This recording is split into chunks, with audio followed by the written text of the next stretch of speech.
بسم الله الرحمن الرحيم.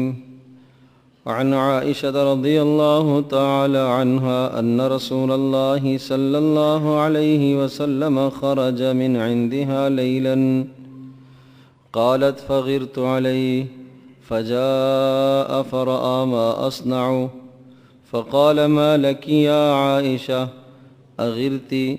فقلت وما لي لا يغار مثلي على مثلك؟ فقال رسول الله صلى الله عليه وسلم لقد جاءك شيطانك. قالت يا رسول الله أمعي شيطان؟ قال نعم. قلت ومعك يا رسول الله؟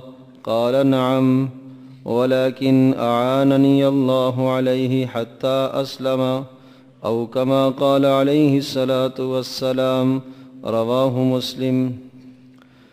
حضرت عائشہ رضی اللہ تعالی عنہ ارشاد فرماتی ہیں کہ نبی اکرم صلی اللہ تعالی علیہ وسلم ایک مرتبہ رات کو میرے پاس سے نکلے. حضرت صلی اللہ تعالی علیہ وسلم میرے پاس سے نکل کر وہ جنت البقیع کی طرف تشریف لے گئے. وہاں مدفون جو لوگ تھے ان کے لیے استغفار کرنے کے لیے تشریف لے گئے. حضرت عائشہ رضی اللہ تعالیٰ عنہ ارشاد فرماتی ہیں فغرت علیہ، مجھے بڑی غیرت آئی ہے کہ اس وقت رات کو حضرت صلی اللہ علیہ وسلم میرے پاس سے میرے گھر سے کہاں گئے ہیں، اور میرے دل میں یہ خیال آنے لگا کہ شاید رسول پاک صلی اللہ تعالیٰ علیہ وسلم کسی اور زوجہ محترمہ کے یہاں تشریف لے گئے ہیں، کسی اور اپنی اہلیہ کے یہاں تشریف لے گئے ہیں، اس لیے مجھے یہ بات ناگوار گزری. حضرت عائشہ ایک دوسری روایت میں فرماتی ہیں کہ میں باہر نکلی اور نبی پاک صلی اللہ علیہ وسلم کو تلاش کرنے لگی، یہاں تک کہ مجھے اندازہ ہو گیا کہ نبی پاک صلی اللہ علیہ وسلم وہ قبرستان کی طرف تشریف لے گئے ہیں. تو میں واپس آئی، اور جب میں واپس آئی تو پھر مجھے شدید ندامت ہونے لگی اور افسوس ہونے لگا کہ میں نے ایسا کیوں کیا ہے.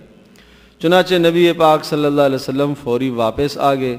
جب حضرت صلی اللہ علیہ وسلم واپس آئے تو انہوں نے میری تبدیل ہوئی حالت کو دیکھا کہ میرے چہرے کا رنگ بدل چکا تھا، میری حالت تبدیل ہو چکی تھی.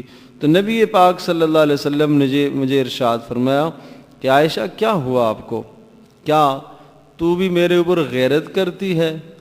تو میں نے کہا اللہ کے رسول، میری جیسی عورت آپ جیسے مرد پر کیوں نہیں غیرت کرے گی؟ تو پھر نبی پاک صلی اللہ علیہ وسلم نے ارشاد فرمایا کہ تیرا شیطان تیرے پاس آیا تھا اور اس نے آ کر تیرے دل میں وسوسہ ڈالا تھا. تو حضرت عائشہ فرماتی ہیں کہ میں نے کہا اللہ کے رسول، کیا میرے ساتھ شیطان ہے؟ تو حضرت صلی اللہ علیہ وسلم نے ارشاد فرمایا ہاں ہے. پھر میں نے پوچھا اللہ کے رسول کیا آپ کے ساتھ بھی شیطان ہے؟ تو نبی پاک صلی اللہ علیہ وسلم نے ارشاد فرمایا ہاں میرے ساتھ بھی ہے. ولیکن اعاننی اللہ علیہ، لیکن اللہ تبارک و تعالی نے میری اس شیطان کے مقابلے میں مدد فرمائی ہے، یہاں تک کہ میرا شیطان تو میرے تابع ہو گیا. اس حدیث میں کئی سبق ہیں. پہلی بات تو یہ کہ نبی پاک صلی اللہ علیہ وسلم کا رات کو قبرستان کی طرف تشریف لے جانا یہ اس بات کی طرف اشارہ ہے کہ حضرت صلی اللہ علیہ وسلم کسی بھی وقت آخرت کی یاد سے غافل نہیں ہوا کرتے تھے.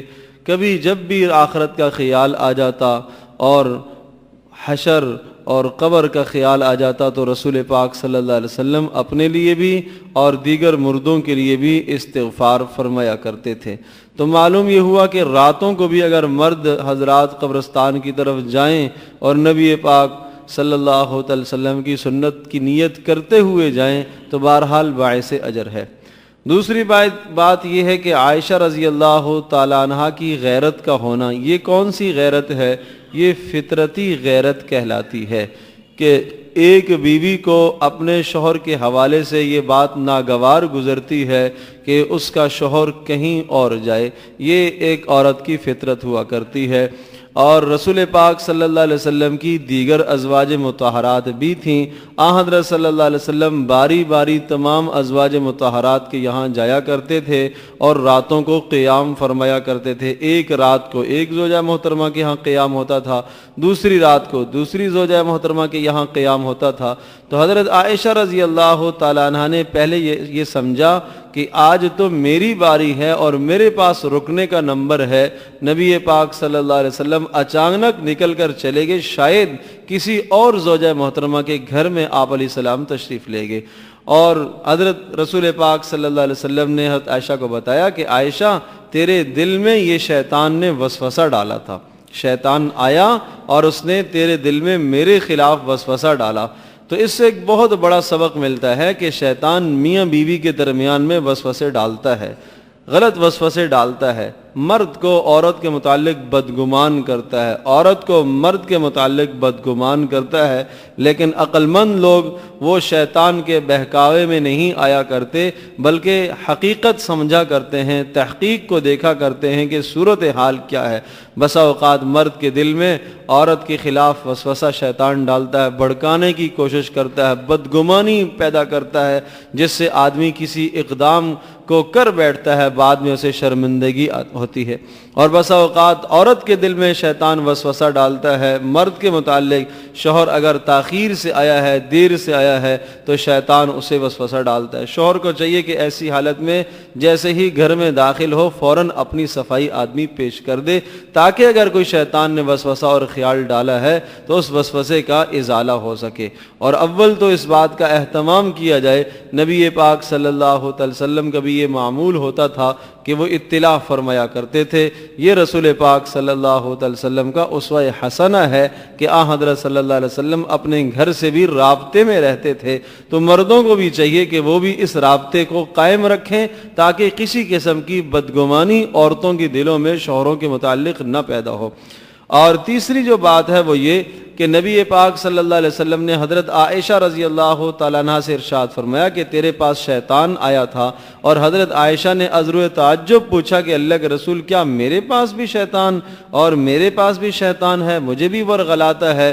تو رسول پاک صلی اللہ علیہ وسلم نے ارشاد فرمایا کہ ہاں، یہ اس لیے حضرت عائشہ رضی اللہ تعالیٰ عنہ کو تعجب ہوا کہ حضرت عائشہ رضی اللہ تعالیٰ انتہائی نیک صالح خاتون تھی، انتہائی پاک باز عورت تھی، اور انہیں تو کبھی خیال بھی نہیں گزرا کہ میرے ساتھ بھی کوئی شیطان آئے گا اور مجھے ورغلائے گا۔ بہرحال ہر انسان کے پاس شیطان تو آتا ہی ہے اور اسے ورغلانے کی کوشش کرتا ہی ہے اور اس کے دل میں وسوسہ ڈالتا ہے۔ تو پھر حضرت عائشہ رضی اللہ تعالیٰ عنہ نے نبی پاک صلی اللہ علیہ وسلم سے جو بات پوچھی کہ کیا آپ کے ساتھ بھی شیطان ہے، تو آپ نے ارشاد فرمایا ہاں میرے ساتھ بھی ہے، لیکن اللہ تبارک تعالیٰ نے میری اس شیطان کے مقابلے میں مدد فرمائی ہے۔ وہ جو میرے والا شیطان ہے وہ میرا تابع ہو گیا ہے، وہ میرے اوپر کسی قسم کا تسلط نہیں رکھتا، وہ میرے اوپر کسی قسم کا دباؤ نہیں کر سکتا۔ یہ اللہ تبارک تعالیٰ نے نبیوں کی خوبی بنائی ہے، اور نبیوں کے علاوہ نیک صلحاء کی بھی یہ خوبی ہے۔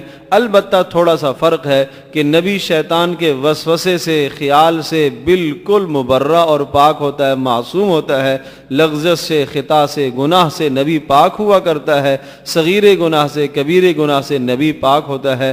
عام انسان جب نیک صالح بن جاتا ہے اور تقوی کے اعلیٰ درجے پر فائز ہوتا ہے تو وہ بھی شیطان کے شر سے بچ سکتا ہے، لیکن بہرحال شیطان کے بہکاوے کا احتمال وہاں موجود ہے، اور نبی کے پاس شیطان کے بہکاوے کا احتمال بھی نہیں ہوتا۔ یہ فرق ہوتا ہے عام انسان کی ولایت میں اور نبی کی نبوت میں، کہ نبی کے پاس شیطان جا کے بہکا نہیں سکتا، اور عام آدمی کو بہرحال جتنا بھی نیک بن جائے شیطان کے بہکاوے میں آنے کا احتمال ہوتا ہے۔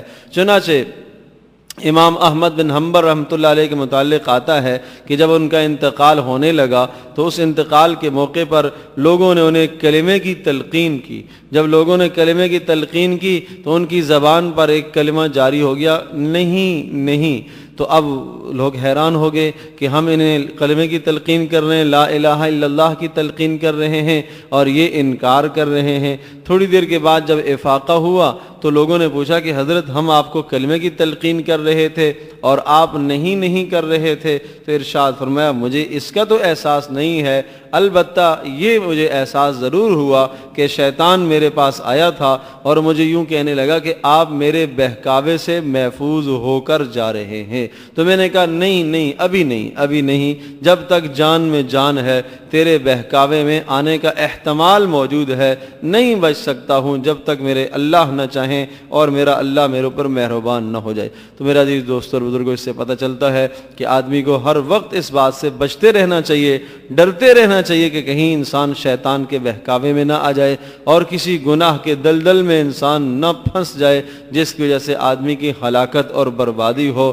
اعوذ باللہ من الشیطان الرجیم 10 مرتبہ اس کو پڑھا کرے، قل هو اللہ احد 10 مرتبہ پڑھا کرے تو شیطان کے شر سے، فتنے سے محفوظ ہو جائیں گے۔ اسی طرح سے لا حول ولا قوت الا باللہ، اس کو بھی 10 مرتبہ صبح و شام پڑھنے کا اہتمام کیا کریں تو انشاءاللہ شیطان کے بہکاوے سے حفاظت ہوگی۔ اور آخری بات وہ کہ جو حدیث کا منشا ہے کہ میاں بیوی کے درمیان بھی کبھی کبھی شیطان وسوسے ڈال کر ایک دوسرے کے درمیان میں نفرت پیدا کرنے کی کوشش کرتا ہے، عداوت پیدا کرنے کی کوشش کرتا ہے۔ آدمی کو صورتحال کی تحقیق کرنی چاہیے، بغیر بلا تحقیق کے انسان کسی اقدام کو کوئی قدم نہ اٹھائے، کہیں ایسا نہ ہو کہ آدمی کو ندامت ہو۔ اللہ